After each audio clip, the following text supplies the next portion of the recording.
Hello and welcome to week 4 of EN 102 Business Writing. This week is our first major essay, and we'll do this again in weeks 5 and 6. So you'll have a week of prep work in week 5 and then a week in week 6 where you turn in the final essay. So this kind of gives you an example of how that will go. This essay, the cause and effect essay, is one that you should have already been should have a pretty good grasp on now after all of your pre-writing essay analysis and your research. So rather than focus so much on cause and effect, we're going to cover some other ground here in our readings. You'll notice that there's only 2 readings from the book. And the first reading is talking about job application process, how you can search for jobs, how you can find them, writing letters, creating your resumes, doing interviews, all that sort of stuff. So this is mostly practical advice about how to actually use your skills to look for jobs. And even if you are already pretty comfortable with your job and you don't think you want to grab a new one, this is a good idea. One, it's a good idea to keep your resume updated every year or so, so that as you improve your skills or you think you added something new, that it is always up to date. This helps remind you what you want to do. You may want to apply for new positions in the same company, or you may want to apply for positions outside the company if something else comes along. So always have a good idea of where you can keep your eyes on jobs. And one of the most important things to think about is new employers, and some of you probably know this, having been in positions where you have to at least filter through new applications, even whether or not you will actually do the hiring, is that resumes can be kind of a dime a dozen. They actually kind of blend together, especially if you get so many of them. So what is important to do is stand out. That doesn't mean you have differently colored paper or really weird fonts or anything like that. It's present yourself in a way that makes it seem like you are a good bet. And so one of the best ways to do that is your application letter.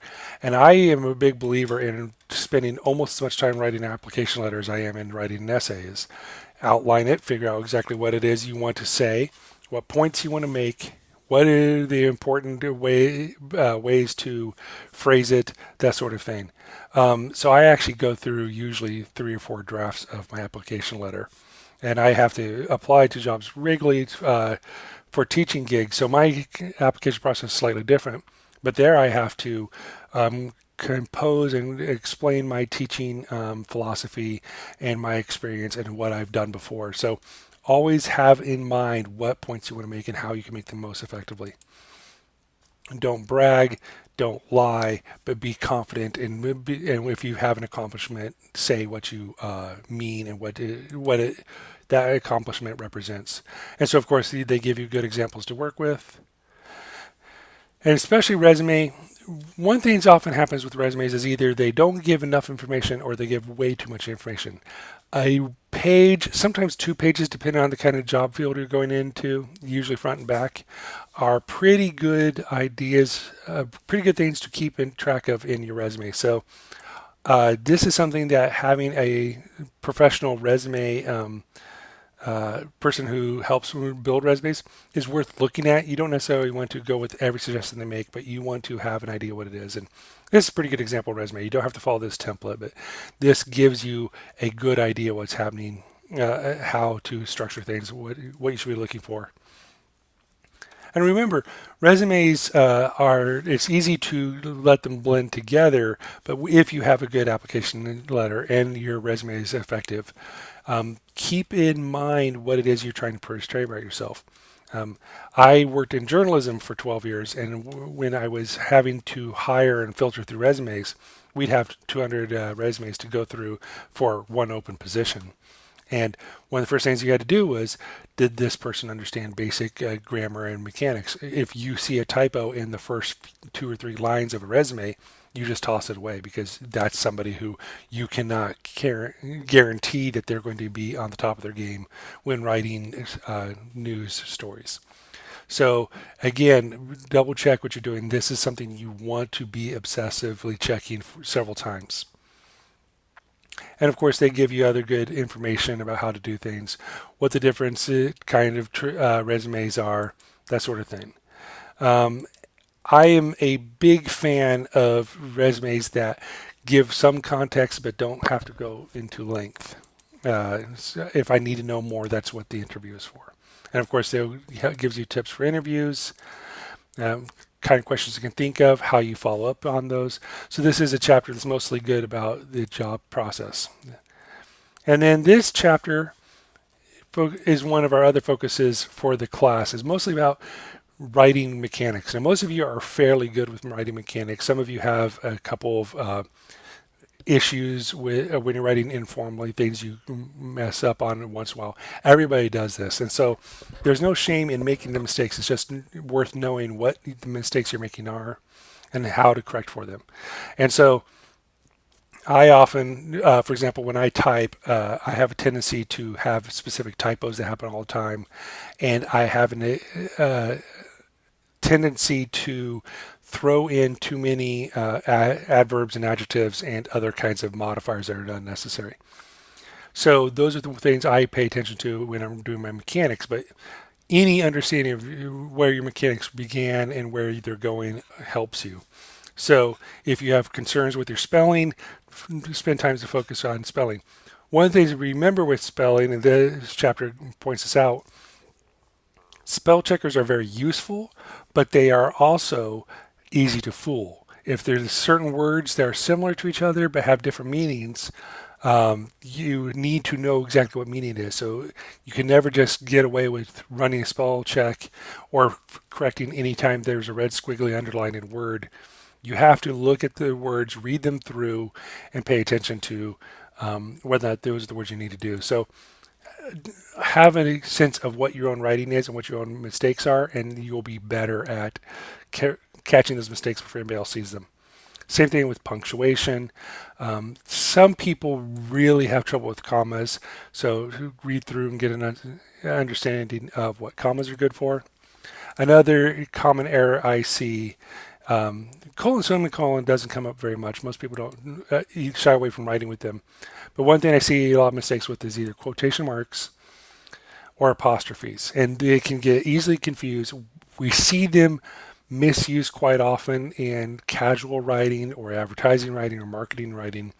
And so understand the basic rules and try to get a good sense of them.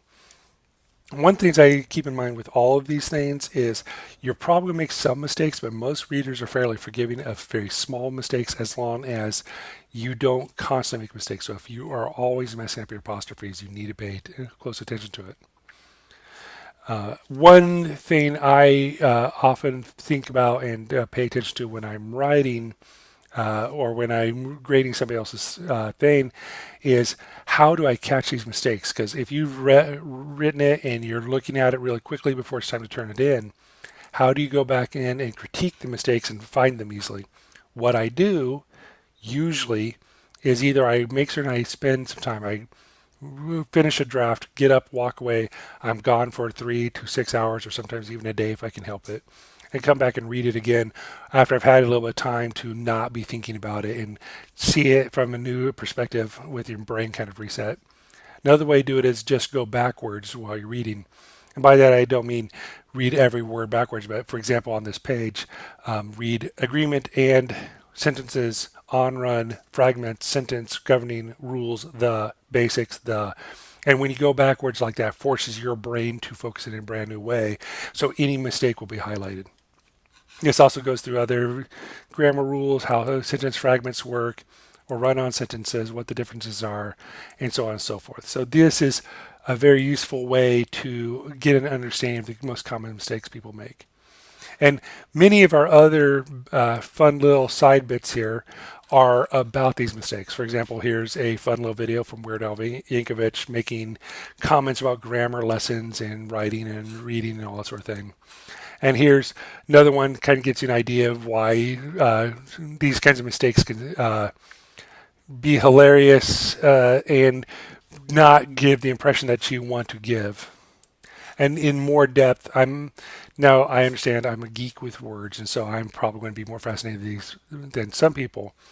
But I find these really interesting videos explaining not just how these are used, but the logic behind them, where they come from, and what the proper role for such things as commas or Oxford commas are.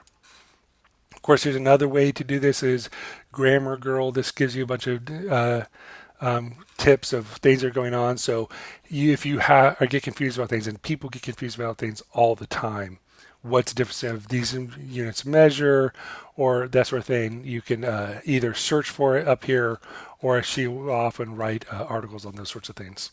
I also mentioned another site called Grammarly, which has been in a previous week. Also helps you pay attention to and catch common mistakes and issues with your writing. Again, you're responsible for whether or not the program did its job correctly. So that is the overview of the reading. Not everything is tied to the essay, but it probably shouldn't have to be.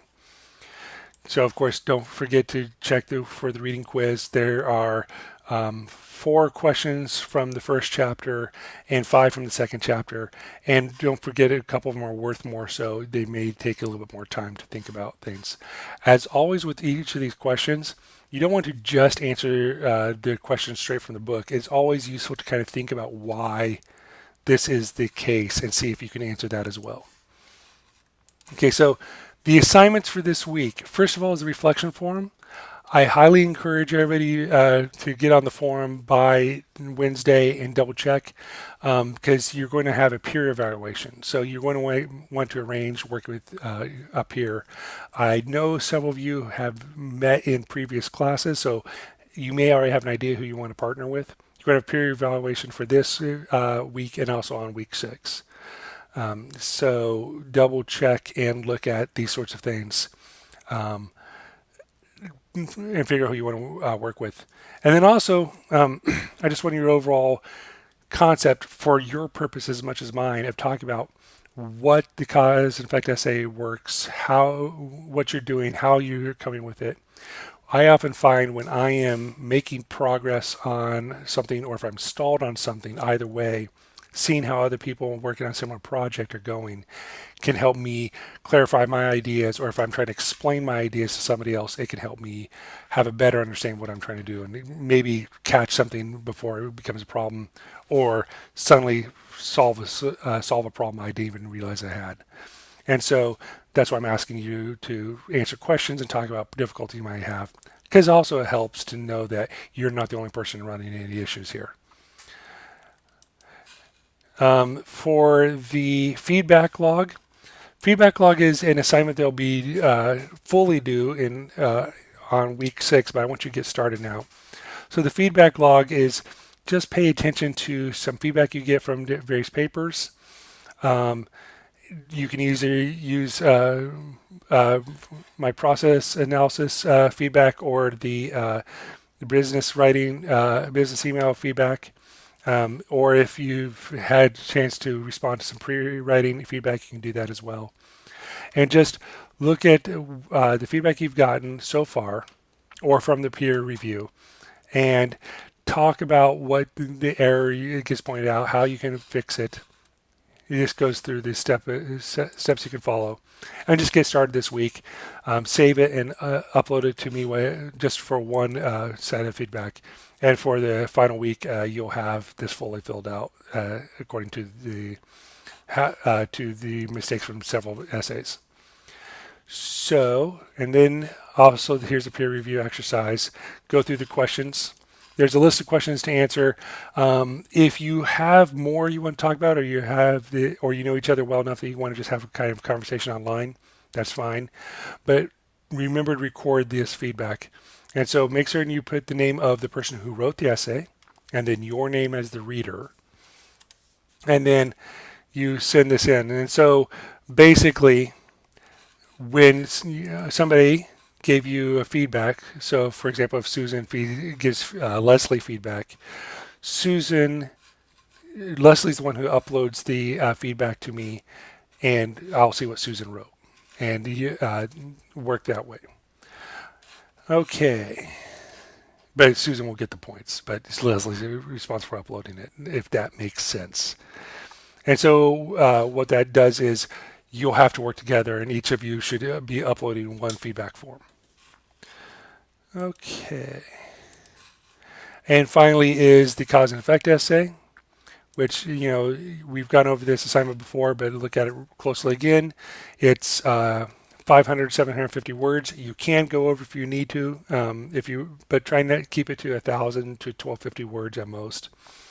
Write in formal style, third person point of view, and talk about what is a cause of something and what may be the reasons. You've already done all the pre-writing to get you started, so you shouldn't have too many questions at this point.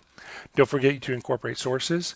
A question was asked last week about what kind of sources you incorporate. Can it include sources from your own personal knowledge? And of course it can, but you also want to incorporate other sources to give context or show other points of view for your own personal knowledge. How do you cite your own knowledge? You don't have to. You should say in the paper, this author's experience or my personal experience is, and you can phrase it that way. But you also want to make certain you have sources that can be outside of your own experience. And so obviously go through the assignment. If you have any questions about details about the assignment, don't hesitate to email them to me, or I will be happy to respond to them. And then obviously we have the rubric. The rubric is more detailed than the last rubrics you've seen, and this will go through all sorts of situations, introduction, development, organization. This is a good way to look at, see what I'm paying attention to. I often give scores in between, so many people who do things well will get 9.5 unless you do things great, and then I will give you the full 10 points. Same thing with proficient, it's usually 8.5. Frankly, it's either going to be an 8.8 or an 8.5 you're going to see here. If I was going to give you more than 8.5, I'll give you a 9 or 9.5, something like that. So most people who work on this never get below, I've seen almost no one get in the 7 points range. So just keep your eyes on this, and you should be able to do the work just fine. If you have any questions, as always, email me or contact me in one of my other ways. And I hope you have a good week, and I will see you later.